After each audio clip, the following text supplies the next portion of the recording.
The return.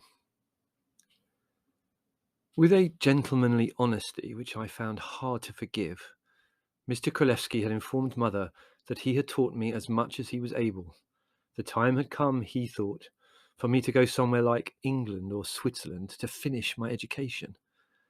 In desperation, I argued against any such idea. I said I liked being half-educated. You were so much more surprised at everything when you were ignorant. But Mother was adamant. We were to return to England and spend a month or so there consolidating our position, which meant arguing with the bank, and then we would decide where I was to continue my studies. In order to quell the angry mutterings of rebellion in the family, she told us that we should look upon it merely as a holiday, a pleasant trip. We should soon be back again in Corfu. So our boxes, bags, and trunks were packed. Cages were made for birds and tortoises, and the dogs looked uncomfortable and slightly guilty in their new collars.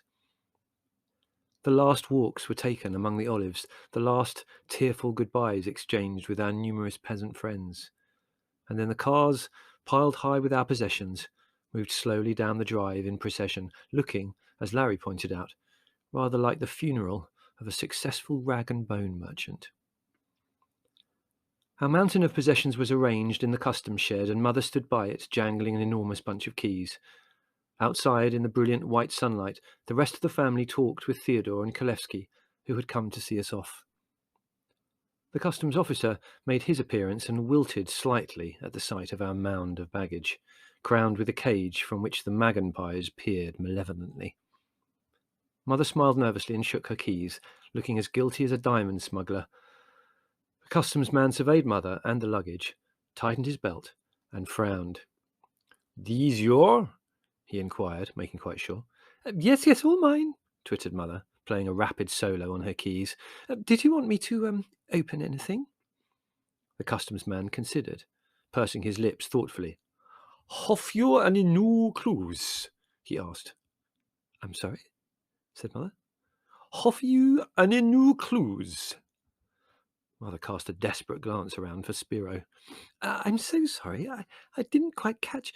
Have you any new clues? Any new clues?" Mother smiled with desperate charm. "I'm sorry. I can't quite." The customs man fixed her with an angry eye. "Madam," he said ominously, leaning over the counter, "do you speak English?" "Oh, yes," exclaimed Mother, delighted at having understood him. "Yes, a little." She was saved from the wrath of the man by the timely arrival of Spiro.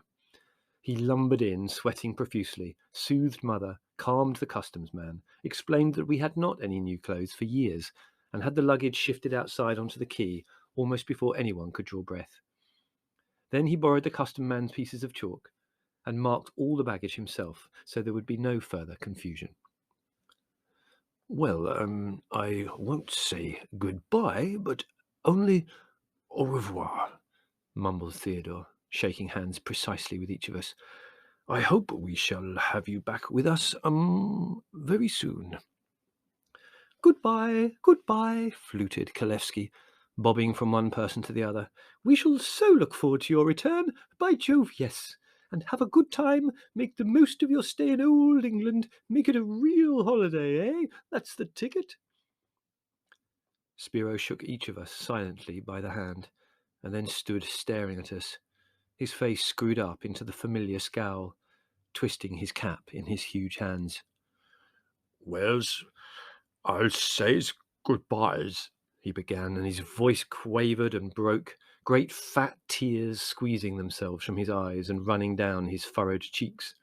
"Honest to God's, I didn't mean to cry," he sobbed, his vast stomach heaving. "But it's just like saying goodbye to my old peoples. I feels you belongs to me."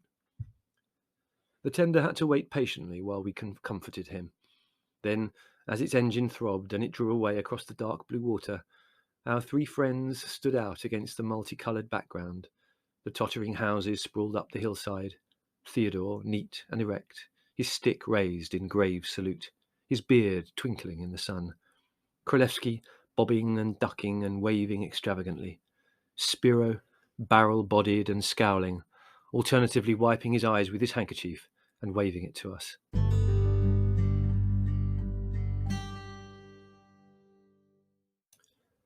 As the ship drew across the sea and Corfu sank shimmering into the pearly heat haze on the horizon, a black depression settled on us, which lasted all the way back to England.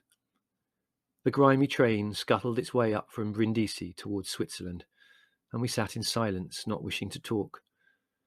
Above our heads on the rack, the finches sang in their cages, the magpies juggled and hammered with their beaks, and the lecco gave a mournful yarp at intervals. Around our feet the dogs lay snoring.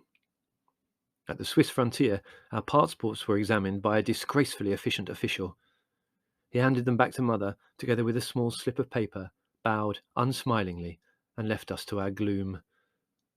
Some moments later, Mother glanced at the form the official had filled in, and as she read it, she stiffened. "Just look what he's put," she exclaimed indignantly. "Impertinent man!" Larry stared at the little form and snorted. "Well, that's the penalty you pay for leaving Corfu," he pointed out. On the little card, in the column headed "Description of Passengers," had been written in neat capitals, "One travelling circus and staff." "What a thing to write," said Mother, still simmering. "Really, some people are peculiar." The train rattled towards England.